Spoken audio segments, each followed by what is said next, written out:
کیا آپ جانتے ہیں کہ اللہ کی جنت کہاں ہے اور جنت کیسی ہے اور جنت کی سب سے بڑی نعمت کیا ہے؟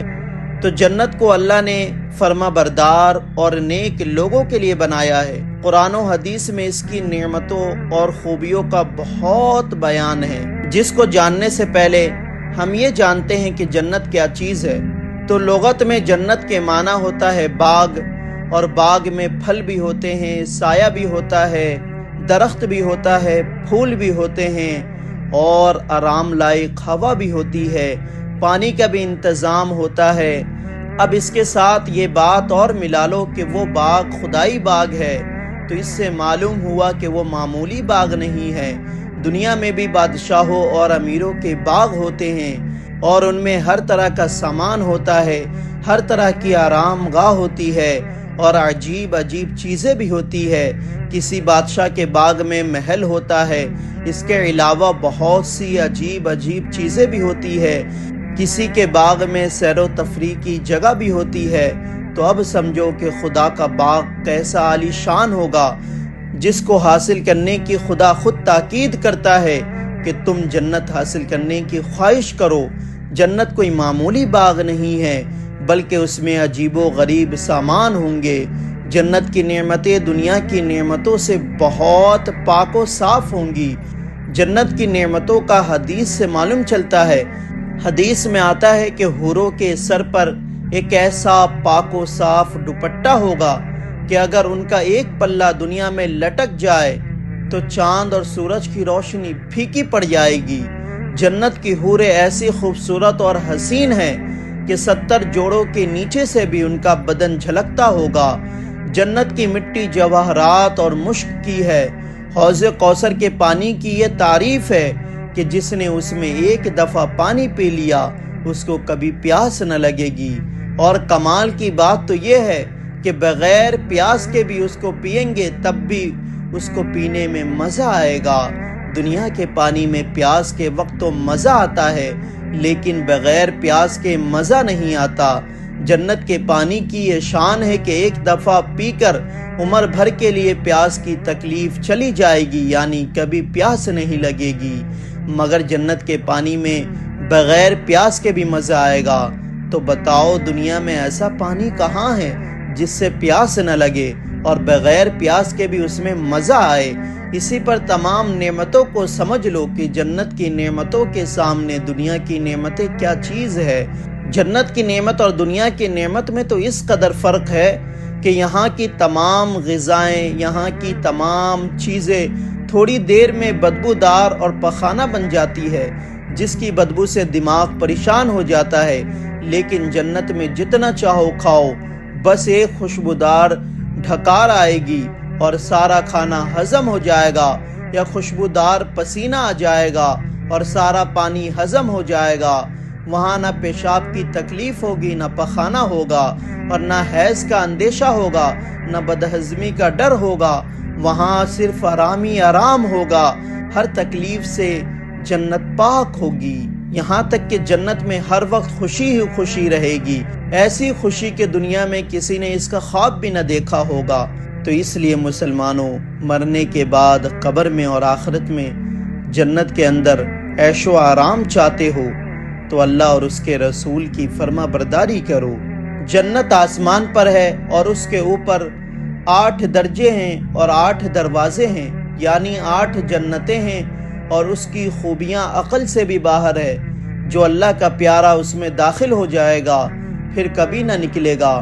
رحمت عالم صلی اللہ علیہ وسلم فرماتے ہیں کہ اللہ نے اپنے نیک بندوں کے لیے جنت میں ایسی ایسی نعمتیں تیار رکھی ہے کہ نہ کسی آنکھ نے دیکھی اور نہ کسی کان نے سنی اور نہ کسی آدمی کے دل میں ان کا خیال گزرا۔ فرشتہ اعلان کرے گا کہ اے جنتیو، تمہارے لیے یہ بات مقرر ہو چکی کہ تم ہمیشہ تندرست اور جوانی رہو گے، کبھی بوڑھے اور کمزور نہ ہوگے اور نہ کبھی مرو گے، ہمیشہ آرام سے رہو گے، کبھی کوئی تکلیف نہ دیکھو گے۔ کہ اللہ کا ارشاد ہے کہ ہم نے جس جنت کا وعدہ نیک لوگوں سے کیا ہے اس کی یہ حالت ہے کہ اس میں بہت سی نہریں تو ایسے پانی کی ہے جس میں ذرہ بھر فرق نہ ہوگا، اور بہت سی نہریں دودھ کی ہیں جن کا ذائقہ ذرہ بھر بھی بدلا ہوا نہ ہوگا، اور بہت سی نہریں پاک شراب کی ہے جو پینے والوں کو مزیدار معلوم ہوگا، اور بہت سی نہریں شہد کی ہے جو بالکل صاف ستھرا ہوگا، اور ان کے لیے وہاں قسم قسم کے میوے ہوں گے، اور ان کے رب کی طرف سے ان پر بڑی رحمت ہوگی۔ تو اے انسان، کیا ایسے لوگ جو اللہ کے فرما بردار ہیں ان جیسے ہو سکتے ہیں جو ہمیشہ ہمیشہ دوزخ میں رہیں گے، اور نافرمان لوگوں کو ابلتا ہوا پانی پینے کے لیے دیا جائے گا، وہ پانی اتڑیوں کو کاٹ کر ٹکڑے ٹکڑے کر دے گا۔ تو مسلمان بھائیوں، غفلت چھوڑو، جنت حاصل کرو اور دوزخ سے بچنے کا سامان تیار کرو۔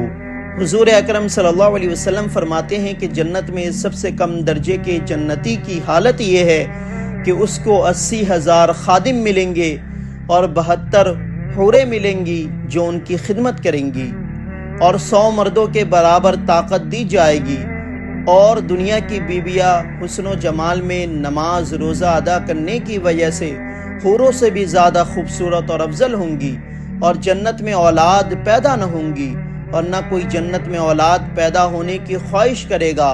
اگر کوئی چاہے گا کہ اس کی اولاد ہو تو اسی وقت حمل ٹھہرے گا، بچہ پیدا ہوگا، اور ایک ہی پل میں وہ جوان بھی ہو جائے گا۔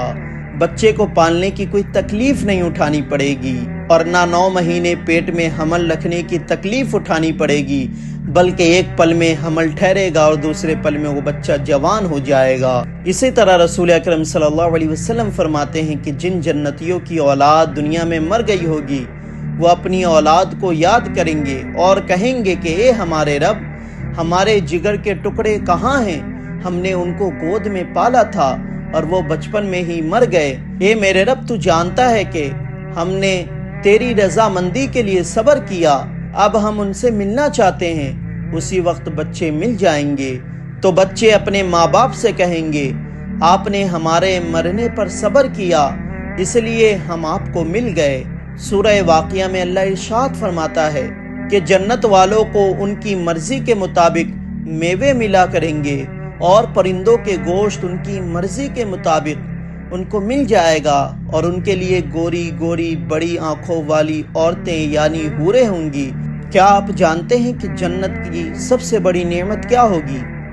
تو اللہ کے رسول صلی اللہ علیہ وسلم ارشاد فرماتے ہیں کہ جنتی لوگ جب جنت میں داخل ہو جائیں گے تو اللہ جنتیوں سے کہے گا کہ اے میرے بندو، تمہیں کچھ اور چاہیے؟ تو وہ کہیں گے کہ اے پروردگار، تو نے ہمیں وہ سب عطا کیا جس کے بارے میں ہم نے کبھی سوچا نہ تھا، اور ہر طرح کی تو نے ہمیں نعمت دی، دوزخ سے نجات دی، تو بس اب ہماری یہ خواہش ہے کہ اب ہم اپنے رب کا دیدار کریں۔ بس اللہ تعالیٰ پردہ اٹھا دے گا اور سب جنتی اللہ کا دیدار کر لیں گے۔ اللہ تعالیٰ کے دیدار میں وہ لذت ہوگی کہ جنتی لوگ جنت کی تمام نعمتوں کو اس کے سامنے کچھ نہیں سمجھیں گے، اور جنت میں سب سے بڑی نعمت اللہ کا دیدار کرنا ہوگا۔ اور پھر جنتی یہی خواہش کرتے رہیں گے، یہی پکارتے رہیں گے، اللہم انی اسألک شوقا الی لقائک، اے اللہ میں مانگتا ہوں تجھ سے تیرے دیدار کا شوق رکھتا ہوں۔ تو جنت کی سب سے بڑی نعمت اللہ کا دیدار کرنا ہوگا۔ اللہ ہم سب کو بھی جنت میں داخل کرے۔ تو کامنٹ میں آمین ضرور لکھیں۔